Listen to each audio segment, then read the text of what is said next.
Hello, Manchester United fans. How you all doing? So, I usually don't make content, but I'm gonna make this content to break down the growing course of frustrated United fans against the team, against the owners, but I'm not gonna focus on that. Against coaching style, it's not gonna be a focus on that as well. But against maybe some players like Bruno Fernandes. And let me caveat by saying I am not a supporter of one player. I may like a certain player or love certain players, but I am not a supporter of one player. I'm a supporter of the badge. Manchester United. Players will come and go. We all know this. Players may come here to succeed and may want to leave. That is fine. But the badge will still remain. I don't follow players. I follow the team. So I don't want my feedback or critique to come off as I hate a player. I don't hate any player. I may dislike certain players for certain things they do, but I don't hate anyone. And Bruno Fernandes is a topic. And I'm going to try to make this short and have it in different parts. Bruno is someone in the Chi, the Ghanaian local dialect, will say, Oyo Kung Fu Dong Fu, meaning they're a blessing and a curse, meaning they'll do good, but they will also surely do bad. And I think sometimes when I say that, people think I hate on Bruno Fernandes because he's been hailed as this kind of like God of United. And I believe that in our dying moments, in our trying times, Bruno came in and was like a good light to us. And that's why people gravitate towards him. So I don't hate that. I don't disagree with that.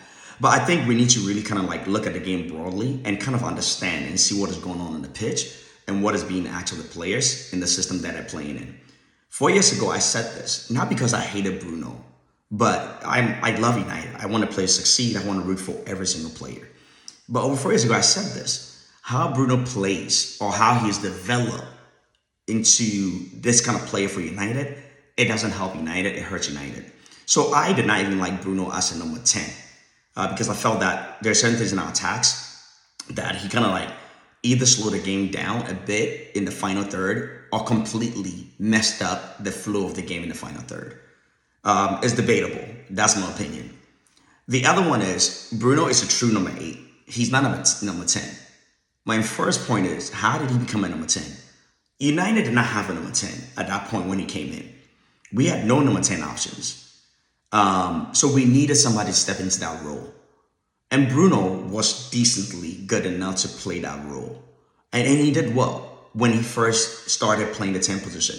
It was not to my liking because I hold such high expectations for number 10s. As someone who's coached or coaches the game, but not at a very, very high level, the little I understand, Bruno was a true number 8, excellent number 8. When he was in, I believe, Sporting Lisbon, he was a beautiful, amazing number 8. Bruno was doing exactly what you wanted number 8 to do in a way to take place quickly and be the kind of person who will move from the defense to the offense, kind of dictate how the defensively will be shaped up in the midfield and how they move the ball up to the attack. And he did so. The reason we bought him, when you look back at what he was doing, Bruno was a quick decision maker. He wasn't asked to do a lot in terms of carry the team. He was asked to make quick decisions and move the ball from defense to attack quickly. And that's why that team was good, and that's how he stood out. When he came to United, he was forced to play number 10 role, push into that role. He did that, like I said, he did that decently well. But he felt the need, like most true number 10s, that's where things changed a bit.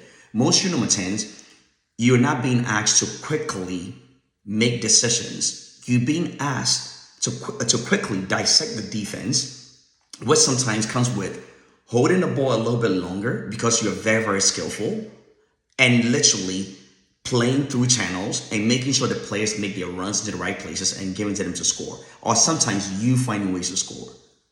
Bruno was pushing that position. And he was also asked to be a captain.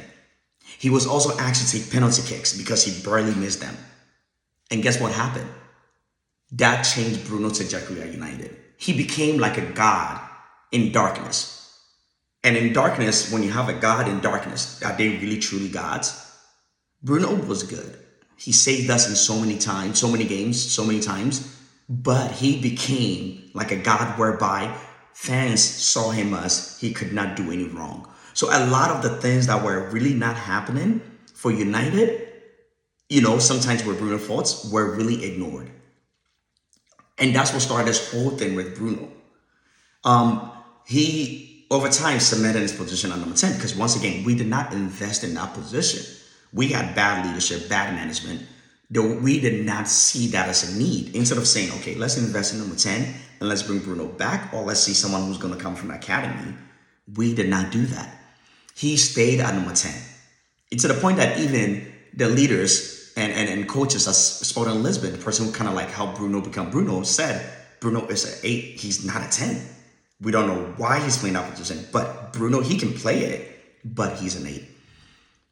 Now, when you watch the games of what Almiron is trying to do, Bruno's style of play now, right? Bruno tries to do too much. Go back to Tottenham game last season. Getting to the end of last season, Bruno was consistently losing United the ball in the midfield. Against Tottenham, Tottenham scored of the fact that Bruno will sometimes lose the ball and they'll get a counter-attack. What happened outside the game recently on Sunday? What happened with Everton? Same thing happened. Same situation, same issue. We were leading 2-1, 75th minute. Bruno tried to hold on to the ball too much, nutmeg, when he was facing his own goal. And one thing they teach you, if you're facing your own goal, you're in a dangerous situation. Either you place it back or you get out of trouble by dribbling to the side quickly. He tried to nutmeg a player in the middle of the field. They took the ball, counter-attacked, and scored. And by the way, these are things I have noticed with Bruno for some time now. And that is because he feels like I am the captain. I'm the person who's supposed to lead everybody. But Bruno is not a Messi. He's not a Ronaldo. United's mistake is we try to play through somebody who is not at the level of godlike status in soccer. We try to make him godlike status, one. We try to play through him like godlike status. So the pressure is on Bruno.